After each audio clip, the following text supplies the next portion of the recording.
Welcome to ExoNews TV. I'm Michael Sala. I'm very pleased to welcome back Craig Campobasso, producer of the short film Stranger at the Pentagon. In part 2, we continue to learn about the information Frank Stranges claims to have received from Valiant Thor, a highly evolved extraterrestrial being that was a guest of the Eisenhower administration for 3 years. Craig informs us about a meeting Frank Stranges had with Robert Kennedy, who had questions about the assassination of his brother and whether he should be a candidate for the 1968 presidential elections. The meeting gives implicit support to claims that President Kennedy met with human-looking extraterrestrials during his administration, and possibly even Valiant Thor himself. Craig also revealed that according to Frank Stranges, Valiant Thor maintained direct communications with President Nixon, and that Stranges even acted as an intermediary between Nixon and Thor. If true, this was done despite opposition from shadow government authorities managing extraterrestrial affairs. This suggests that one of the reasons behind the Watergate scandal was to remove Nixon before he could reveal any of the truth behind extraterrestrial contact. Craig discusses his own experiences with Valiant Thor and his crew members and what he plans to do in the full feature-length movie of Stranger at the Pentagon. We hope you enjoy this fascinating interview. Craig, welcome back. Thank you. So at the end of the part 1, we talked about the incident where Bobby Kennedy visited Dr. Frank, and that he asked questions about who killed his brother and whether he should run for office. And of course, that advice, or the answer that he was given, was to wait another 4 years. And of course, that didn't happen apparently. And Bobby Kennedy was assassinated like his brother. So this kind of raised the scenario which you discussed about John Kennedy actually having his own relationships with Valiant Thor. I wanted to talk about another president who had relationships with Valiant Thor, and that is Richard Nixon. Of course, earlier on, you said that Richard Nixon, along with President Eisenhower, was in favor of the proposal that Valiant Thor had developed for the Pentagon, and that the military advisors of Eisenhower overruled them, or basically said no.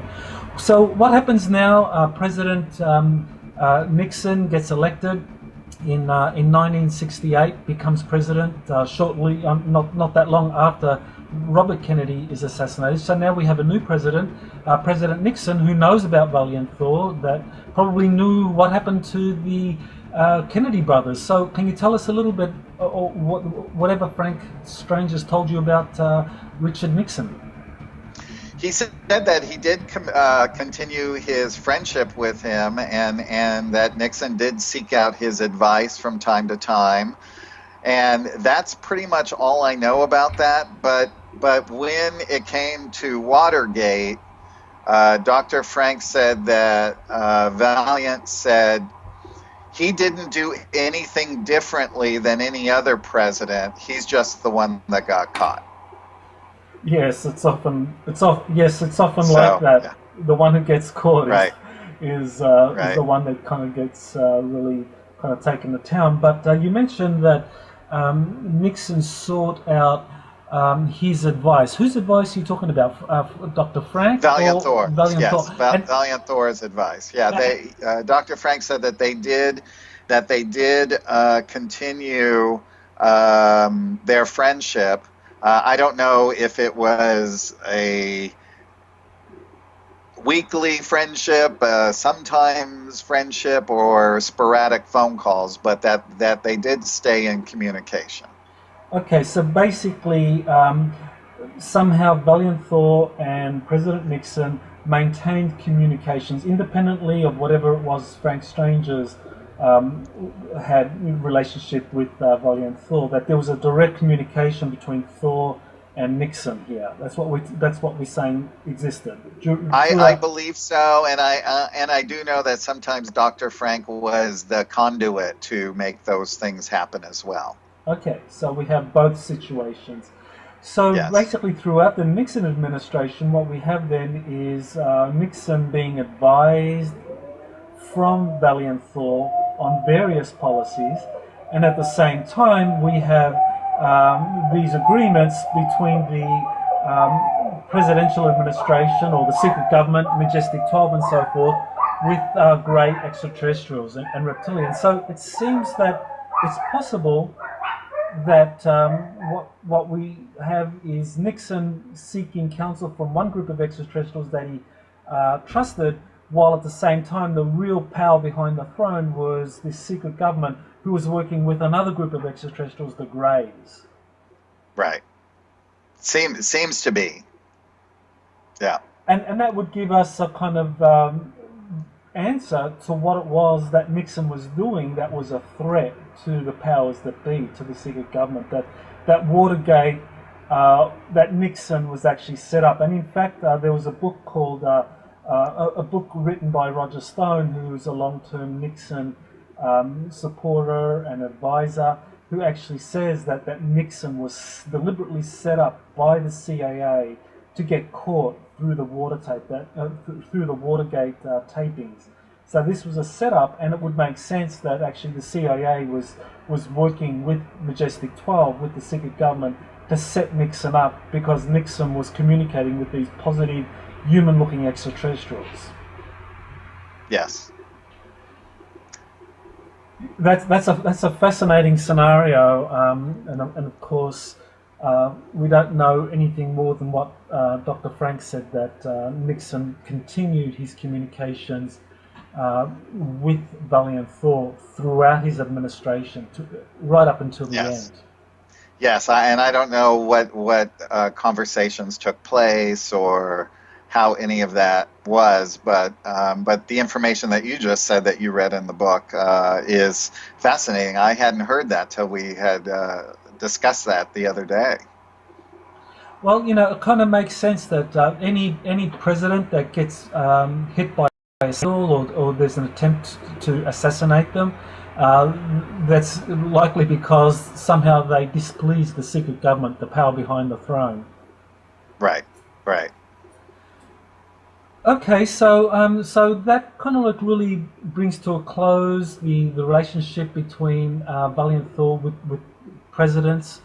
Do you know of any other president since Richard Nixon that Valiant Thor had communications with? I don't. Dr. Frank said that he was in contact with several people around the world, but that I don't know exactly who those people were. There was one gentleman who lived here, who was very elderly, who was friends with Dr. Frank, who Valiant Thor was friends with, and the crew members before they even met Dr. Frank, a Japanese man. And he now lives with them because he's well over 100, and they actually moved him on board to take care of him. Okay, so let's now kind of like shift it over to you in terms of you learning about this case and you actually deciding that you're going to make a film about it. So why don't you kind of walk us through what happened to you that made you decide to make a film about Valiant Thor and Dr. Frank's experiences? Well, I never set out to make the film. It all happened through a course of events, but I by trade, for over 30 years, I cast actors in movies and television. And my casting partner for 10 years was Joy Todd, who is a big casting director in New York, who moved out here. She did, I think, about 10 films for Sidney Lumet. She did Once Upon a Time in America for Sergio Leone and all of that. And she had told me she had these two friends who saw UFOs all the time. They were an elderly couple from Arizona. They were coming into town, and she wanted me to meet them. And I said, sure. So I met them, and the wife said to me, Craig, she was very sweet and a little southern voice. We see UFOs all the time, and our friend Dr. Frank. And I just looked at her and I went, Stranges? And she said, yeah, you want to meet him? And I said, okay. And I literally was sitting with him a few days later having lunch, which I thought was going to be a fan lunch, me being the fan, sitting, talking, listening to him tell me about the story, and that would be it. And we ended up hitting it off and became fast friends, sort of like father and son. And then, oh, I don't know, some months forward, Dr. Frank called me and he said, Craig, a gentleman has called me who wants to make this into a movie. I don't know about these things. Will you come to the meeting with me? And I said, sure. I said, I've been in business all my life and I can figure it out. And he said that he had had many people approach him over the years to make it into a movie, but they all were false starts and it all fell through. So he was very disappointed. So anyway, I go to the meeting and the gentleman didn't have the correct credentials to make a film, nor had he ever made a film, and said he only did business on a handshake. And in this business, you don't do that. And anyway, I told him that I couldn't allow him to do business with Dr. Frank. So I didn't want to give this information to Dr. Frank on the phone. So I went and had lunch with him. I told him, and I actually saw a tear that he was trying to hold in fall down his cheeks.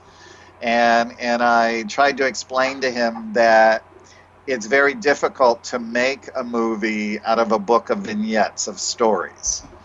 And then I started getting these feelings and this, and I said, well, maybe if we sat together and you started telling me stories of your adventures and things like that, that maybe we'll see how it goes and how we can piece it together. I said, but we definitely should do it from Valiant Thor's standpoint. And from that moment on, I just sort of drew up some questions and ideas, which I gave to Dr. Frank, which he shared with Thor and his crew members, he told me. And after that experience, I started feeling them around me, and I could feel their energy, and I could feel myself starting to write. And when I would write, I could almost feel their feeling body inside me, so I could feel who each and every one of them were. And I have to tell you, because they are such beautiful, unconditional, loving beings, I literally would sit there and weep with each one for anywhere from 10 to 15 minutes until I could acclimate to the beauty, because they're just so beautiful on the inside. And when they share that with you, that's going back to when Dr. Frank and August Roberts say they can look right through you and see your entire soul history and love you for all of the challenges and all of the things that you've overcome. And if you need overcoming and help, they can help you by giving you advice if you ask for it. I mean, can you imagine not taking advice from an angelic? Right? Yeah, of course. I sit back and think about Eisenhower, Nixon, and whoever else he's ever given advice to, and if they never took it, I mean, it's amazing for me to even think that. So I started writing, and that was my experience. And then and this went on for a couple of years, where I would sit with Dr. Frank and we would go back and forth, and I would experience these crew members differently when I would write about them, and could visually see them in my mind, in my mind's eye. And then it came to a point where I gave Dr. Frank the script, and he said he was going to give it to Valiant. And a few weeks later, he called me and he said he gave it to him, and he said he just held it and he absorbed it, that he doesn't read. He just absorbed it. And I said, well, were there any notes? And he said, no, he didn't say anything. All he said was, tell him good job.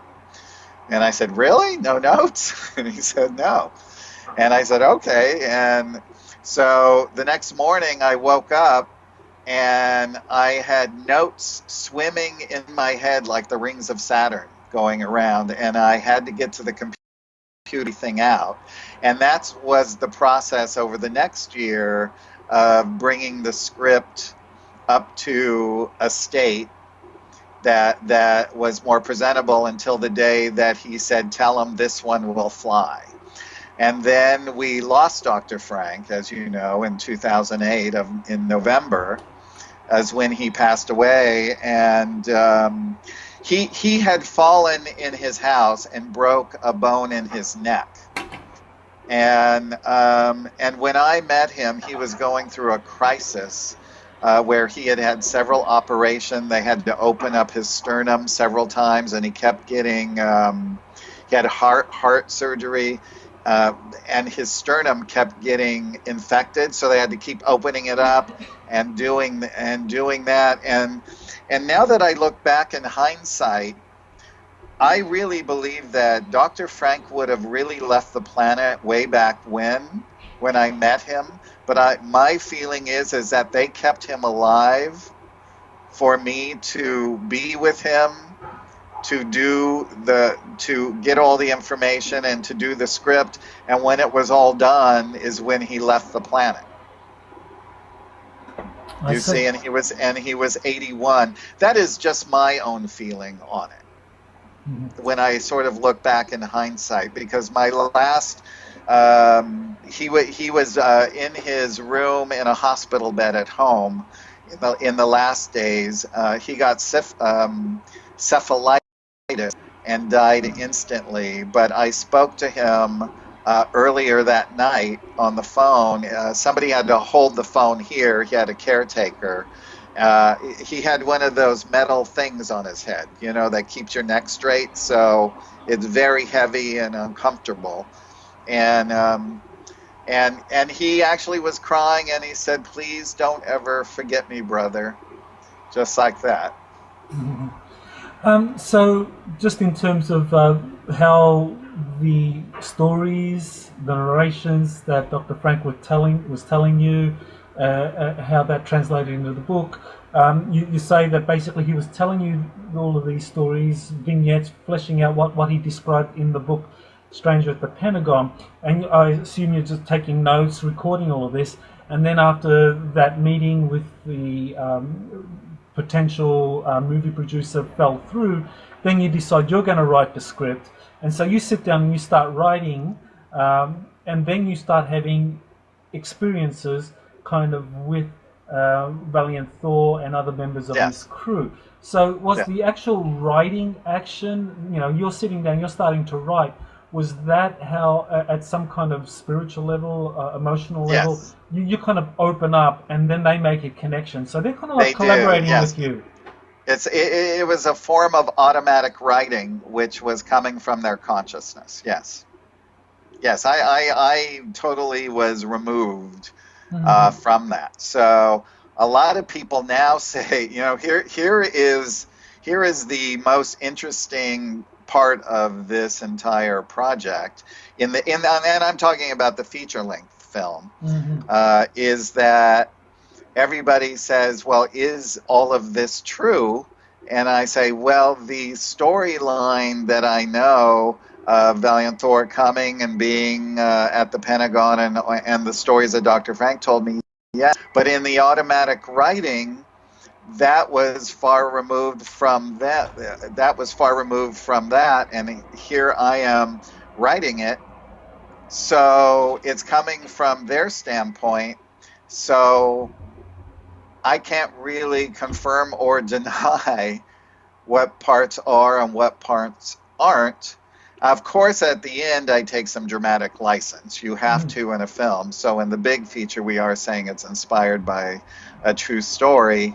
But it's from the viewpoint of Valiant Thor and the crew and the members on Earth as well. The trials and tribulations that even Nixon and Eisenhower had to go through to try and really push it forward along with him, but then understanding his point of view from a created being standpoint, and seeing the disappointment and the disappointment from the vice commanders and some of the other people involved also at the Pentagon who wanted to see good prevail instead of you know, our monetary system, because I do believe if all of this happened, money would have been eliminated off the planet. You mentioned earlier that you had this experience with Sub Commander Teal, who healed you of Yeah. very bad stomach virus.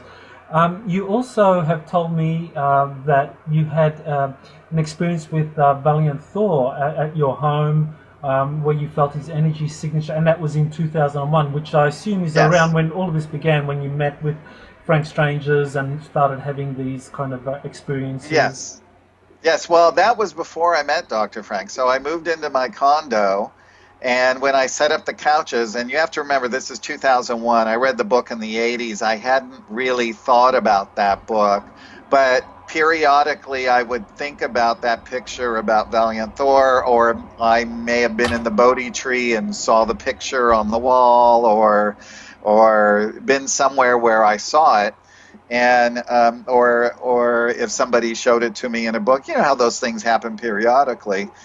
And all of a sudden, when I walked by the couches, I felt Valiant Thor's energy signature along with the other vice commanders sitting there. I didn't see them. Ever since I was a boy, I could feel and sense spirit when spirit was around, and energy, and I could see it moving around in the room as energy, and sometimes as form, but this wasn't form. I just knew that their energies were there. They were there every day. Every time I walked by, the hair on my arm stood up. Um, and I didn't understand it.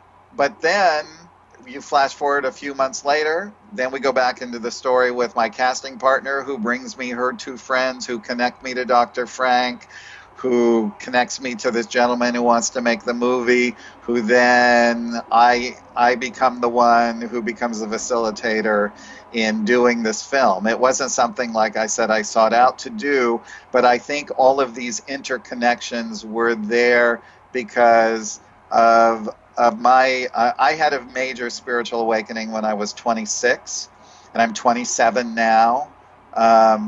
You're not smiling, Michael. I You should have understand. laughed really big on that one. But anyway, so I've always really tried to have a really deep spiritual base, and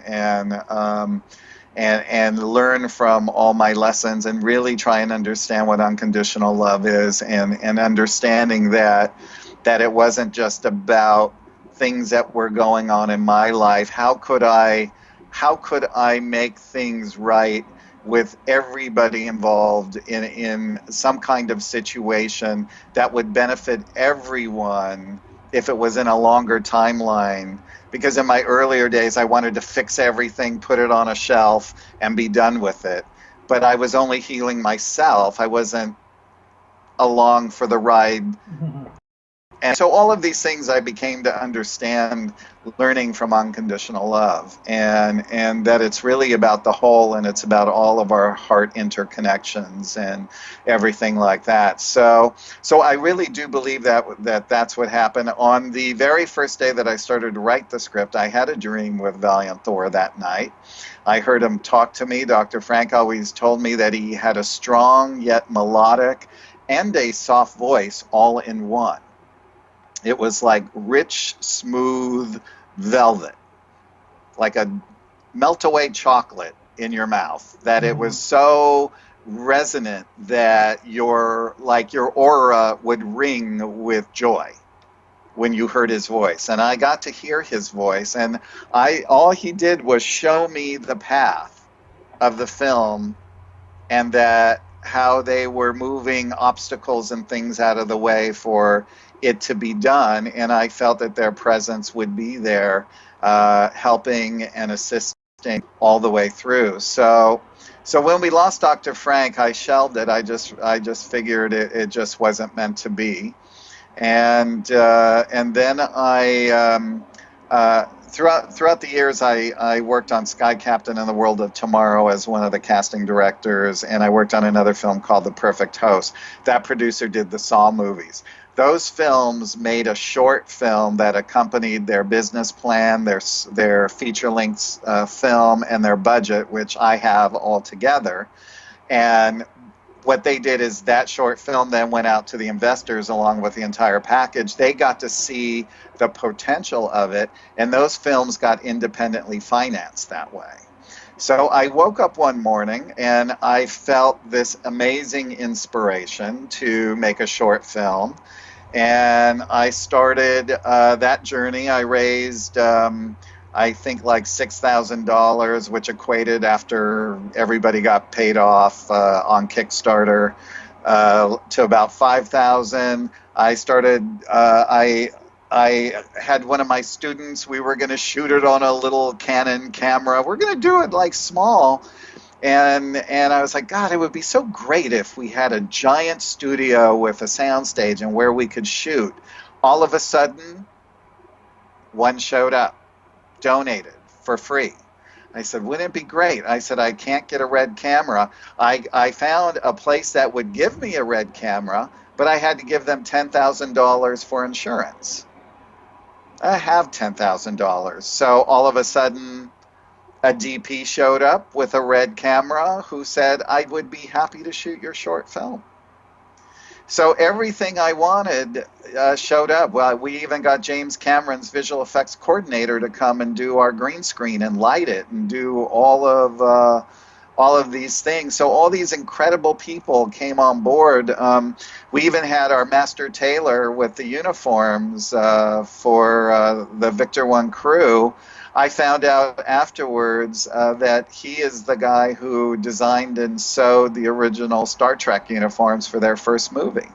So all of these really cool little things, all these people just kept coming on board and helping, and people kept donating their time, and all these incredible crew members came on board, and all of that. And our little short film has almost 90 visual effects in it. For a short film. That is gigantic. It took well over a year to do all of those visual effects. So it really and truly was cleared for this to happen. Everything went like that. We were immediately put into the Burbank Film Festival, and we won Best Science Fiction Short. Because this story is so gigantic, they put us in the big theater. Now, we're talking about a 24-minute film. That's it. We're not talking about a feature-length film. They sold out all 275 seats at the festival, which was a first for the festival, that they had to add on another show at 11:30 that night to accommodate all of the other people who wanted to come see it. So it just kept snowballing, getting bigger and bigger and bigger and bigger, and so now we're just getting the whole package together so we could start going out to investors and everything. We can actually make it for about $23 million with very, very good visual effects. But we can make it even better for $50 million. Mm-hmm. Money just has a great way of doing all that. And of course, me being in the business all of this time, I've already got huge people, the top makeup person, the top costume person, who's done big, giant studio pictures, visual effects coordinators and supervisors, and I've worked with about 5 of the top producers in the business. So I'll bring one of them on board to be the overseer of the whole thing, because these things are giant. I did work on my training ground was on David Lynch's Dune when I was just out of high school. I worked on that film for 4 years and learned all about filmmaking from Dino and Raffaella De Laurentiis and David Lynch, and I was very, very lucky to meet Frank Herbert and get one of the last autographs before he passed away. Mm-hmm. So that was an amazing journey, learning about Dune as well. So why don't you tell us about some of the things that come up in the movie like the idea of a created being. It's kind of unusual. Haven't heard that expression. People think about angels, archangels. Is that essentially what this notion of Valiant Thor being a created being is? That he's a kind of an angel or an archangel?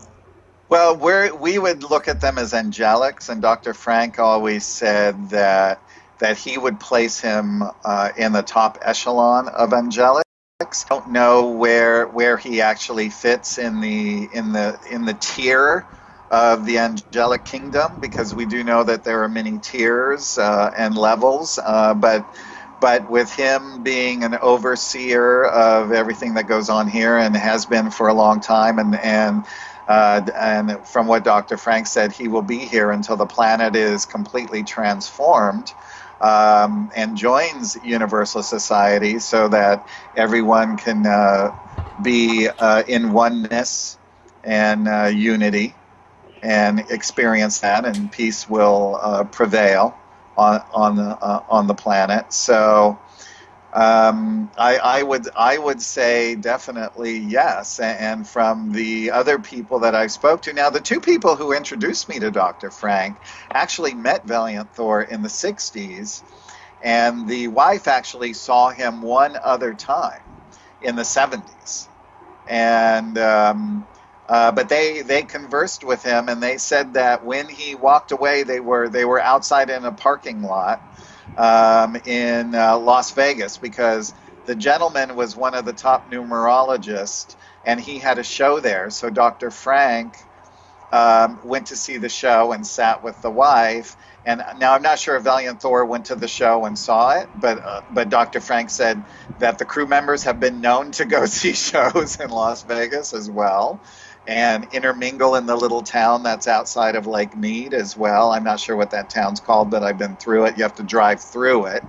They don't gamble, although he said he saw Don put a quarter in a machine once and he won something, and it was like tremendously thrilled, because it was, because they don't do that, but it was kind of funny. But I mean, there's always those little stories that he would tell me, these little fun side stories of when he was with them. He said you would have thought he won $1 million, and he probably won like $10. Right. So that it was fun and that type of thing. But yeah, you have a question? Yes. So essentially, Valiant Thor is a created being, and the other extraterrestrials, his vice commanders, Don and Teal, and you describe them as fully conscious. Fully conscious. They are essentially Venusian extraterrestrials who live in and they're born of man and woman, just like we are. I see. Okay, so that's very fascinating, because that suggests a kind of hierarchy here in many advanced human extraterrestrial cultures, where you have the extraterrestrials themselves, and then you have these kind of these beings, whether you call them created beings or ascended masters or angels, that are kind of like pure expressions of divinity, if you like, and that these beings kind of like are recognized as really being important leaders, which is very different to our societies, where those that occupy leadership positions are typically those that have very strong connections with the moneyed class. Whereas these beings like Valiant Thor, their connection is with kind of divinity, unity consciousness, and evolved human extraterrestrial cultures kind of afford them or recognize them as being leaders. Yes, and they are there for people to access, to if they were having problems within their culture, for instance, or whatever, they could converse with someone like Valiant Thor or Unaya or other created beings who are assigned to specific planets to help them oversee and overcome challenges that they may have, and let them know what would be a nice course of action for them to take for the benefit of the whole planetary kind, instead of just an immediate fix. Mm-hmm. In the movie, the short film ends with this scene. Well, I don't want to do a spoiler, for people that haven't seen it yet. But essentially, with Valiant Thor in peril, you can say that. Yeah, with Valiant Thor in peril, and it shows a kind of sinister group that are behind this peril. So is that sinister group? Are they part of the secret government? Are they part of a kind of an older, more ancient evil lineage, if you like? So you want to just kind of tell us a little bit about that and how you came up with that idea in relationship to all the information you had learned from Frank and the Valiant Thor literature? The answer is no, because I can't give away and spoil the big film, because everybody wants to know what happens. Everybody wants to know what happens. But all of that information was part of the downloaded information. I can tell you that. Okay. I can tell you that. So there, which sort of gives everybody. But it's a great evil character, isn't it?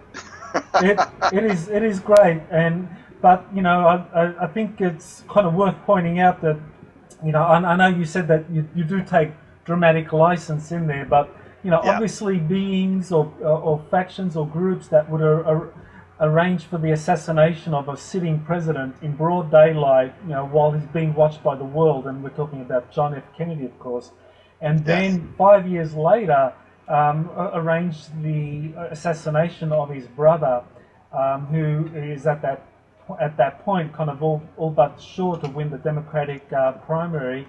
I mean, that shows that there is a very powerful, sinister group behind the scenes that will basically stop at nothing to ensure that their interests are not threatened by, kind of do-gooders or those that want to work with more positive, enlightened beings such as Valiant Thor. Sure. And I would like to say this, and this is only my own energetic feeling about it.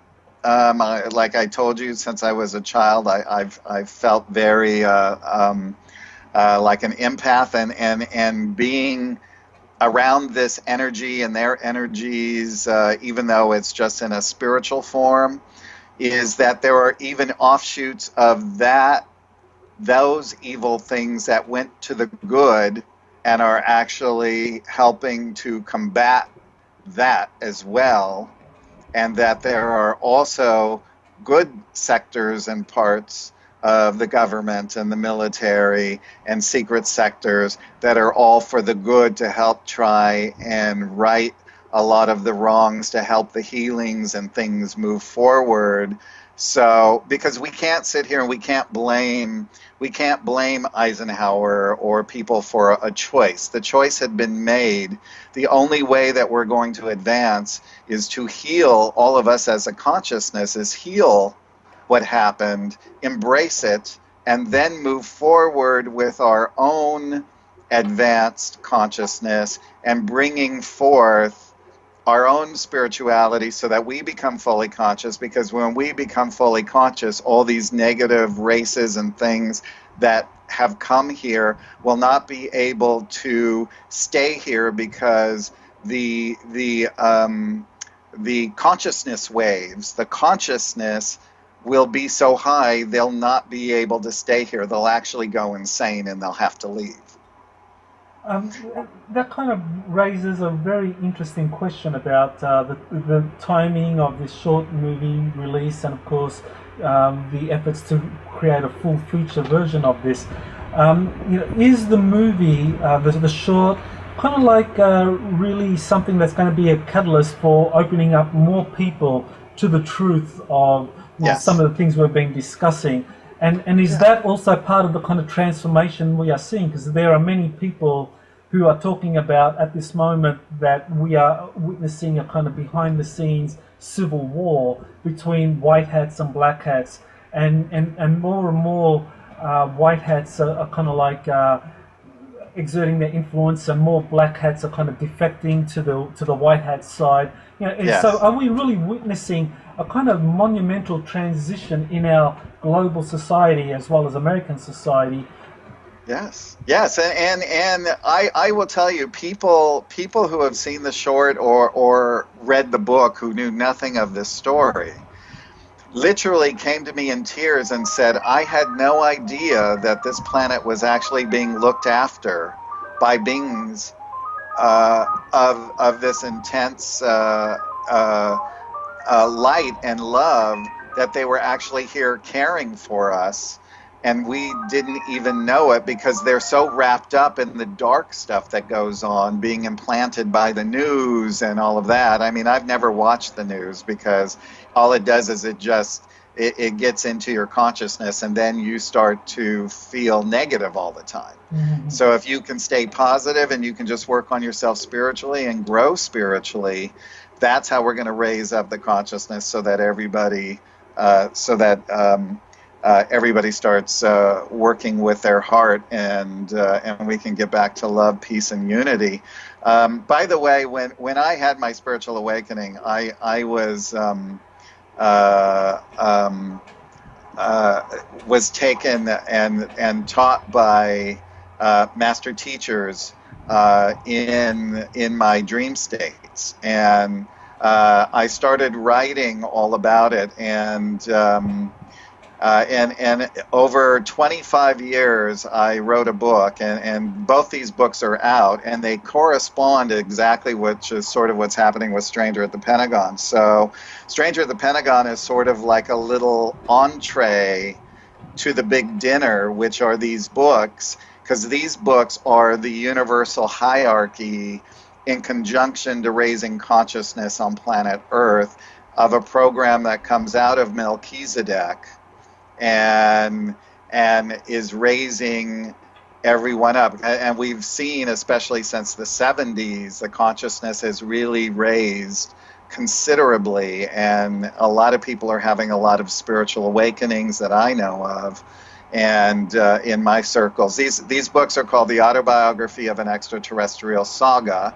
The first one is subtitled I Am Tehran, who is one of the college professors at Melchizedek, who is part of the design of the programs of living light that come into Earth to help raise consciousness here. And book 2 was just released last December, called Waking Tehran. And that website, if people want to check it out, is autobiographyofananet.com. And they can go and read about it there as well. And there's a little book trailer, and they can get autographed copies of the book if they want from me off the website, or it's on Amazon on Kindle as well. So that's a whole nother giant sector to everything that we're talking about, Michael. And it's sort of it's taking the unknown universe and making it a little more known, so people will know what to expect when we start to join with it. Mm-hmm. One of the things that you mentioned, according to Dr. Frank, was that Valiant Thor, since March of 1961, has been here behind the scenes trying to help move the planet forward. He's maintained communications with various presidents, and of course has been kind of working directly with Dr. Frank up until 2008, and kind of working with you behind the scenes. So is it possible then that at this moment, we have a new President Obama, and is it possible that in some way Valiant Thor is communicating or helping with that administration, kind of like take a more positive approach to things? It's absolutely possible. I don't know if that's the case, but I would think Obama would be open to somebody like Valiant Thor. There were a lot of rumors that basically at the beginning of his administration, Obama surrounded himself with people that were pro-disclosure, who occupied important advisory positions, and that in the first kind of 6 months to a year of his administration, there was this effort to kind of like push for disclosure of some of this information, but that basically the White Hats lost at that time, and those that want to keep this information secret prevailed, and of course Obama ever since has kind of like been a disappointment for many people, including myself. I mean, I was a very big supporter and very enthusiastic about Obama and the people he had chosen who occupied all of these important positions. But essentially nothing happened. So now I'm wondering, we're in the last 2 years of his administration.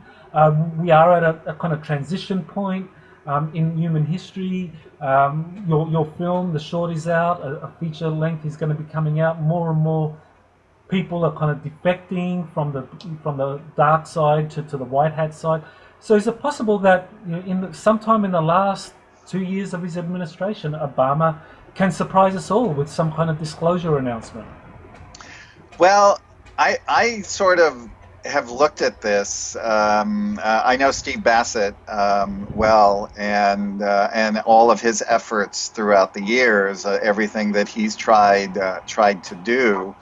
And for an administration that has not come forward for all of these years, it's kind of hard to say, oh, they exist all of a sudden. How do you really do that?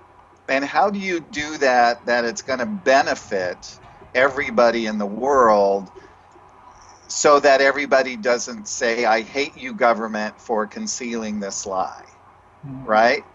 How would they come about that? I'm sure that that's the problem that they face, and maybe it's movies like Stranger at the Pentagon and Steve Bassett's constant pounding out there to do it, and just with the release of all the papers that were just released from Project Blue Book.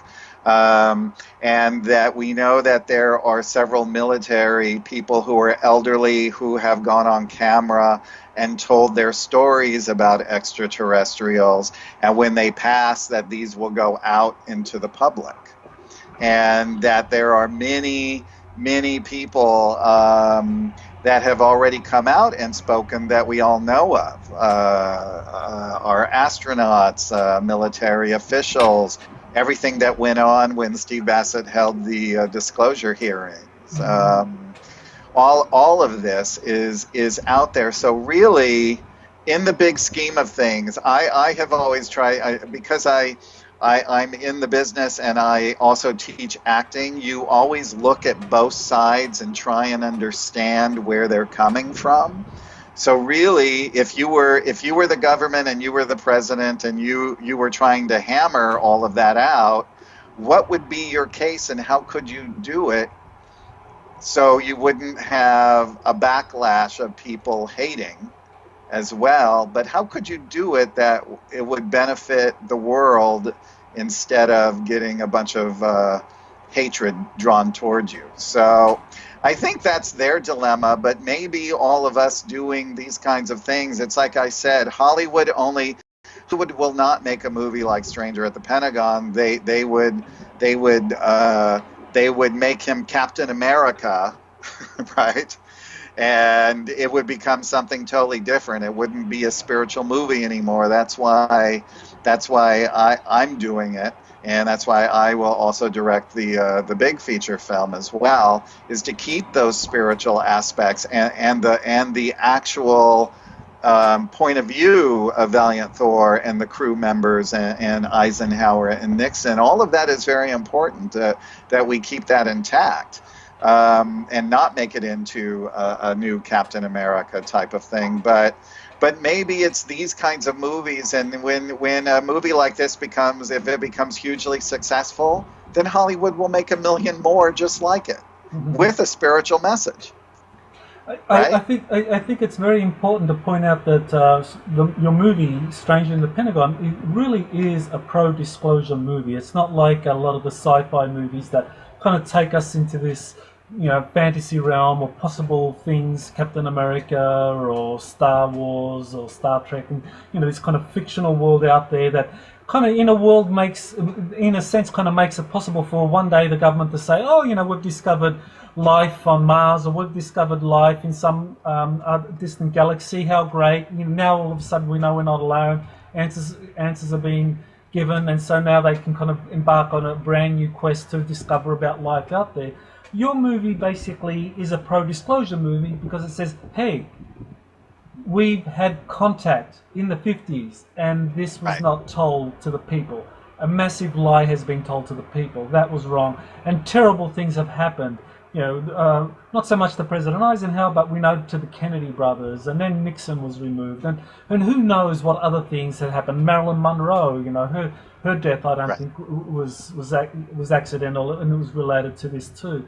So I think your movie is probably going to be the first of a series of pro-disclosure movies that really transforms the planet. It will, and in the end of the feature-length film, there is an incredibly huge, beautiful message that will help transform everyone, all involved, even the characters within the movie, but everyone on the planet will be left with this incredible message that I can't wait to shoot those scenes, because I know that I don't think there'll be a dry eye in any theater when that part's on the screen at the very end. And then, of course, at the end of that movie, we'll have a summation of where everything is today, and including Dr. Frank's death, and that the ship is still located at Lake Mead, and where everyone in the script, what happened to them after the fact, because we only concentrate on those 3 years at the Pentagon when he was there, and Dr. Frank's meeting with him, and then Dr. Frank starting to then go out and talk about it on shows like the Long John Nebel show, who was the Art Bell of those times. Everyone, George Van Tassel, everyone was on those shows way back when. So it was incredible. So anything that you would like to leave us with, any kind of final words, advice to people that maybe are still new to this idea of human-looking extraterrestrials having visited us and actually had high-level dialogue with important world leaders, including sitting American presidents? Well, again, it's just to start off slow. I know when I began my spiritual awakening and I started delving into books on this subject and things, I sort of got overloaded and my circuits got a little out of whack, because I was like, wow, you could go way, way, way down into the rabbit hole and keep going. And if you find that you're losing yourself too much in it, is go back to a normal life and just sort of take little small doses of it, but to just keep an open mind about it, because this is one gigantic universe where even our scientists are discovering new planets, new solar systems, life forms. We've had many, like we talked about earlier, our astronauts, everybody else coming out and saying that extraterrestrials exist, that they know this, they've seen them. There's military people who have seen documents of officials who have met with them, etc. McElroy, I think Massachusetts, has a video on YouTube where he saw an actual document confirming Eisenhower met with human ETs out at Edwards Air Force Base. So there's all of this, and to just take it all in slowly, like a grain, but to remember to keep your heart open as well about it, and to just, if we're going to all make it on the planet, we really have to grow, and we really have to work towards merging our duality, our light and our dark, our hate and our love, and letting those come together, so that and that's really understanding emotion and what drives emotion and what drives us if we get angry and jealous, examining that, and then coming from a balanced standpoint instead of acting on those emotions with others, just creating more and more karma and more pain for everyone involved, is to just start healing situations, and that's really what I want to do with these projects. So So anywhere in particular people need to go if they want to learn more about the movie project or to support the Stranger in the Pentagon full feature Sure, film? yes. StrangerAtThePentagon.com. We also have a Facebook page, Stranger at the Pentagon Movie. Our Twitter is @Pentagon Thor. And the Autobiography of an Extraterrestrial Saga, my two books are Autobiography of an ET.com. The Twitter's Auto Bio of an ET, I think, something like that. And we also have a Facebook page there as well. But there's a lot of videos and there's a lot of different things as well that people can see on the Stranger at the Pentagon website that I put up. I put up a short little video about the storyline. I put it up several years ago, and in the past 2 weeks, we've had almost 20,000 hits on it. So the story is actually really getting out there into the public now, with a lot of people that have never heard about it. Well, thank you, Frank, for sharing some really amazing information, and we'll look forward to the full feature film coming out soon. Thank you. I'm looking forward to it as well. Thank you so much, Dr. Sala. That was Craig Campobasso sharing information he received from Frank Stranges concerning the latter's alleged contacts and communications with Valiant Thor. His information is intriguing, especially the claim that Valiant Thor had direct communications with at least 3 presidential administrations led by Eisenhower, Kennedy, and Nixon. If the information is accurate, then it is likely that Thor continued to communicate with presidential administrations, including that of President Barack Obama. If so, then we are likely to hear more in the future, especially as Craig's feature film is completed. Thank you for listening to this fascinating interview.